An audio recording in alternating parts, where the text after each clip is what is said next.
I'm the youngest. Okay. So are you the rebel?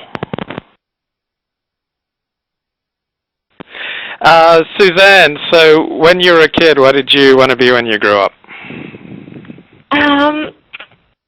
That's a good question. Well, I had always written, so but I wouldn't say that I wanted to be a writer. Actually, this sounds kind of funny, but I remember really liking the waitress at the restaurant that I went to with my family, and thinking that I wanted to be a waitress, which I did for a while.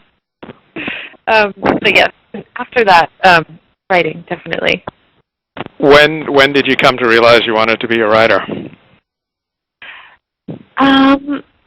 I think it's just always, it's always been something that I've done. I have memories of keeping a journal, from early on. Probably as young as, I think, like 7 or 8. My mom always used to make sure I had a journal around, and so she was really encouraging in that way. What have your parents most wanted from you? Oh, gosh. That's a good question. What have they most wanted from me? Yeah.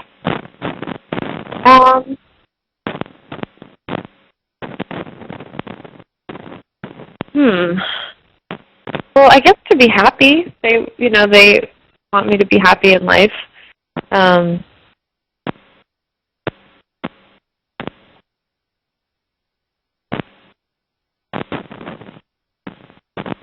Okay. No, I'm sorry. I'm trying to think. I don't know that. Yeah, that's kind of a big question. But I would say overall, yeah, that would be my answer. How about being married with children? Oh, you mean along those lines?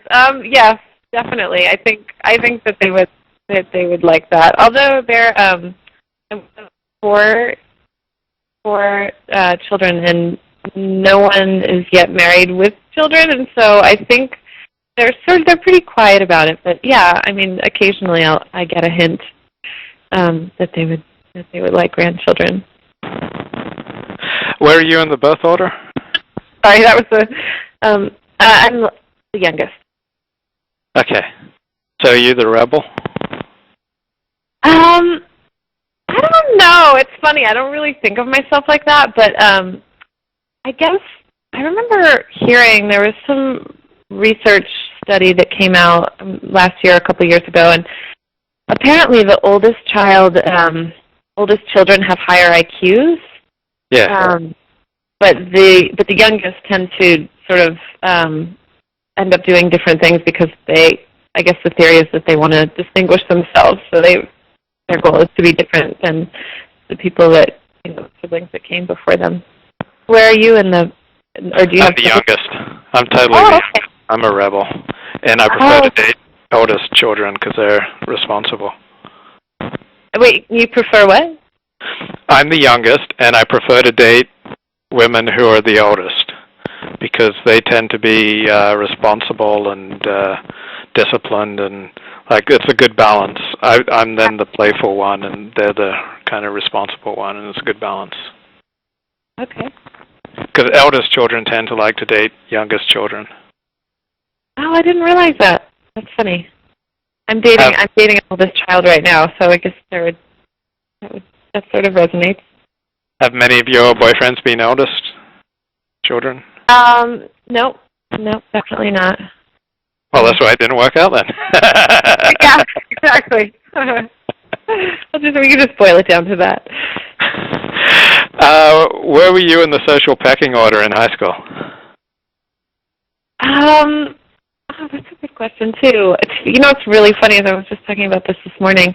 I had a boyfriend actually of my high school years that I spent a lot of time with, so I felt it was sort of on the periphery a little bit. But I was active in sports. I played field hockey. But then I also was pretty active in dance, and that wasn't part of the high school scene. I sort of danced in another town.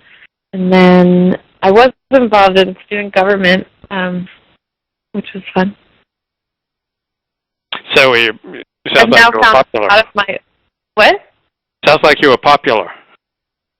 I don't know. I don't know that I would say that, but I liked. You know what's so funny? Are you on Facebook? Yeah. Have a bunch of your high school friends now found you on Facebook? No one from high school has found me on Facebook, but several found me on MySpace. Oh, okay. I wonder, maybe MySpace is just more popular. Where did you grow up? I was in Australia till I was 11, and then I went to high school in the Sacramento area. Okay. So I'm 42, so it's maybe a little older crowd through MySpace. But really, I think only one or two have sought me out through MySpace. It more often happens just email when I'm on TV or something. Oh, okay. So anyway, I was asking you if you were popular. I guess I liked high school. Pretty good. I wouldn't go back, but it was fine. Right. And where did you go undergrad? I went to George Washington. Is that in St. Louis? No, that's WashU. I went. GW is in Washington D.C. and I was there for 3 years, and then I actually dropped out for 2 years, thinking that I would go elsewhere, and then I ended up back in D.C. finishing there. So. And you majored in? In philosophy. Oh. So why did you get the MFA, and how did it affect your writing? That's a good question. I guess I felt like, so I had mentioned before, writing was something that was always sort of in the back of my mind, and I felt like I wasn't working in a creative field at all. I was working for various nonprofits and in the Boston area, and I just wasn't feeling like I was doing what I wanted to be doing. So I was writing on my own, but I wanted more discipline, and I wanted more just time, really. I mean, I felt like being in that sort of community would be great, so that I could be around other people who were also writing a lot, and it was really good. It was really good in that sense. And then what was the other part of the question? How did it affect your writing? Oh, how did it affect my writing? Yeah, that's a good question. It's really interesting because I don't know. I mean, before I went, a lot of people said to me, well, either you can write or you can't. That's sort of,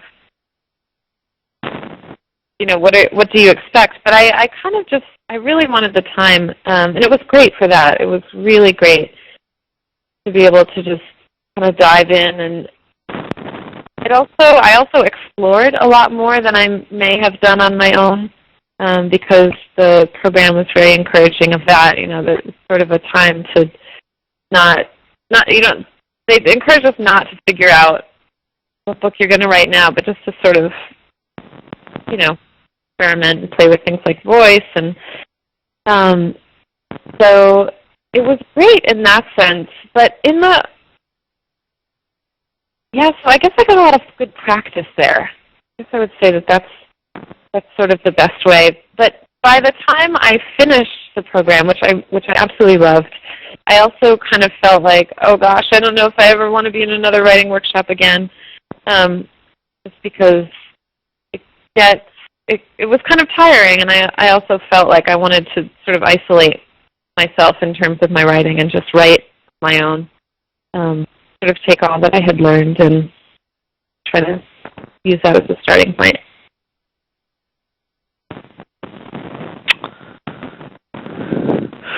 Why did you go the nonfiction route with your first book? Oh, that's a good question too. I guess because I